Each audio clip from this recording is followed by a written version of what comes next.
మన ప్రభువును రక్షకుడైన యేసుక్రీస్తు నామంలో అందరికీ వందనాలు ప్రియులారా. మరీ కొద్ది కాలాన్ని దేవుడు మనకిచ్చాడు. ప్రతి ఉదయంన మన వాక్యములను ధ్యానిస్తున్నాం.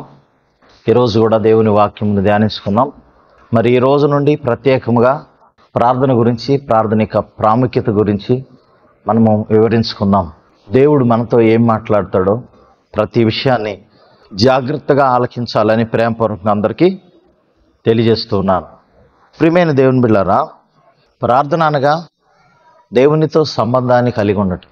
నేటి దినాల్లో ఏ కార్యక్రమాలైనా సరే చేయగలుగుతున్నాం, కానీ ప్రార్థన చేయటానికి మనం సిద్ధముగా ఉండటం లేదు. మన మనసులను సిద్ధపరచుకోవటం లేదు. మన మోకాళ్ళు దేవుని ఎదుట వంగటం లేదు. ప్రియమైన దేవుని బిడ్డలారా, మరి మోకాళ్ళు ఎప్పుడైతే వంగుతాయో అప్పుడు ప్రతి ప్రజలు కూడా, ప్రతి వ్యతిరేకమైన పరిస్థితులు కూడా, ప్రియమైన దేవుని బిడ్డలారా, నేషన్ అనగా దేశం కూడా మన ఎదుట నిలబడతాదని తెలియజేయబడతా ఉంది. కాబట్టి పరిస్థితులను మార్చివేసిన ప్రభావం ప్రార్థనలో ఉన్నది. అంతేకాదు, శాసనాలను మార్చివేసిన ప్రభావం ప్రార్థనలో ఉంది. కాబట్టి ప్రార్థన యొక్క ప్రాముఖ్యతను మనం గ్రహించాలి. ప్రియమైన దేవుని బిడ్డలారా, మనం లేఖనాల్లో చూస్తాము, సౌలు పౌలుగా మార్చబడే సమయంలో ఆయన ప్రార్థన చేస్తున్నాడని అపోస్తలుల కార్యం 9వ అధ్యాయం 11వ వచనంలో ఉంటుంది. ఎందుకంటే మారు మనసుకి మొట్టమొదటి సూచన ప్రార్థన. ప్రార్థనలోనే మనము మన పాపాలు ఒప్పుకోగలుగుతాం, మారు మనసు పొందగలుగుతాం, తద్వారా మనం రక్షించబడగలుగుతాం. కాబట్టి ప్రియులారా, మరి ప్రార్థన చేయవలసినటువంటి పరిస్థితులు మనం మనుషులందరి కోసం కూడా ప్రార్థన చేయాలని 1వ తిమోతి 2వ అధ్యాయం 1వ వచనం తెలియజేయబడుతుంది. ఎందుకంటే మనుషులందరూ దేవుని సృష్టి. మరి అధికారులు కావచ్చు, ప్రధానులు కావచ్చు, లేకపోతే ప్రతి మనిషి కూడా రక్షించబడాలని దేవుని ఉద్దేశం కనుక వారందరి గురించి ప్రార్థించమని దేవుడు చెప్పాడు. అది మన బాధ్యత అయ్యున్నది. వారు శత్రువులు కావచ్చు, లేకపోతే మనకు వ్యతిరేకమైన వారు కావచ్చు, వారి గురించి కూడా మనం ప్రార్థన చేయవలసినటువంటి అవసరం మనకుంది.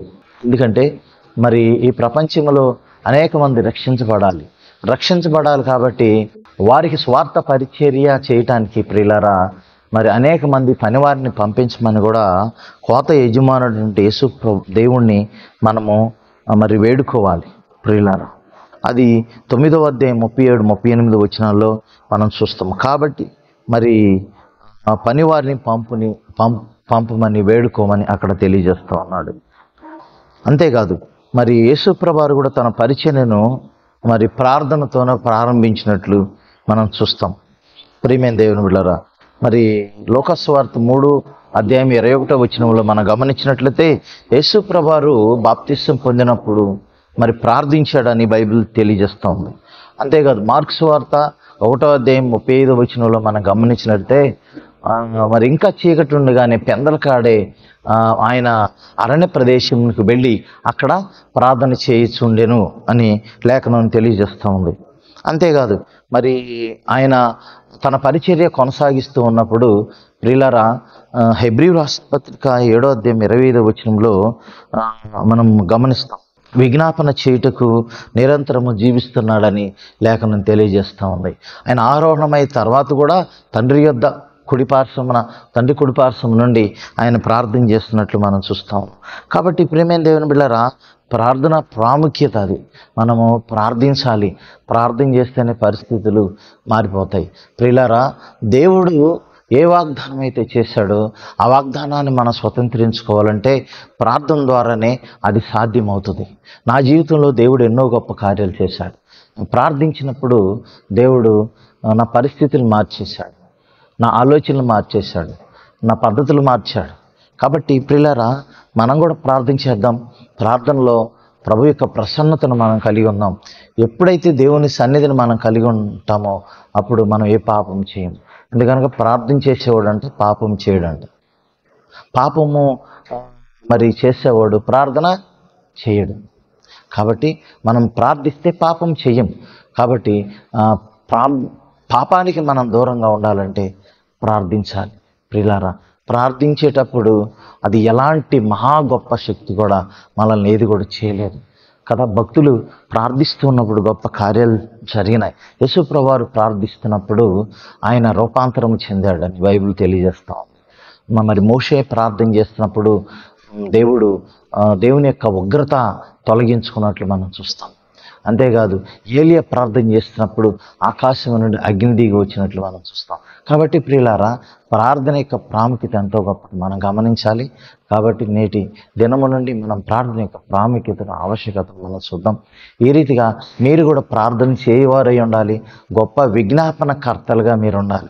మన ప్రభువారు విజ్ఞాపన కర్తగా ఉన్నాడు కాబట్టి మనం కూడా విజ్ఞాపన కర్తగా ఉండాలి. ఎందుకంటే ఆయన శరీరధారి అయి ఉన్న దినం వల్ల అంట మహారోదనతోనూ కన్నీళ్లతోనూ తను మరణము నుండి రక్షింపగలవానికి విజ్ఞాపనలు, యాచనలను సమర్పించాడని ఉంటుంది. కనుక ప్రియులారా, మనం ప్రార్థన చేద్దాం, మంచి గొప్ప ప్రార్థనాపరులుగా ఉందాం. తద్వారా మన దేశానికే ఆదర్శంగా ఉంది. మన దేశాన్ని రక్షించుకుందాం, మన ప్రజలను రక్షించుకుందాం, మన వారిని రక్షించుకుందాం. దానికి ప్రార్థన ఎంతైనా అవసరం ఉంది కాబట్టి ప్రార్థన చేయటానికి మనం పూనుకుందాం. దేవుడు ఆ రీతిగా మనల్ని బలపరిచి స్థిరపరచునుగాక.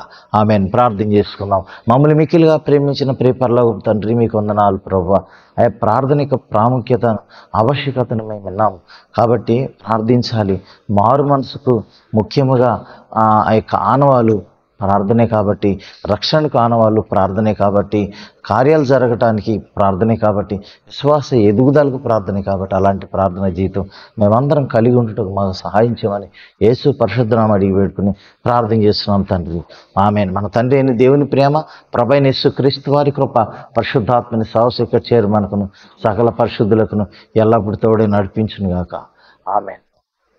అందరికీ వందనాలు. మరే కొద్ది కాలాన్ని మనందరం కలుసుకున్న అప్పుడు దేవుని కృప, దయ, కనికరం మీ మీద ఉండును గాక. God bless you.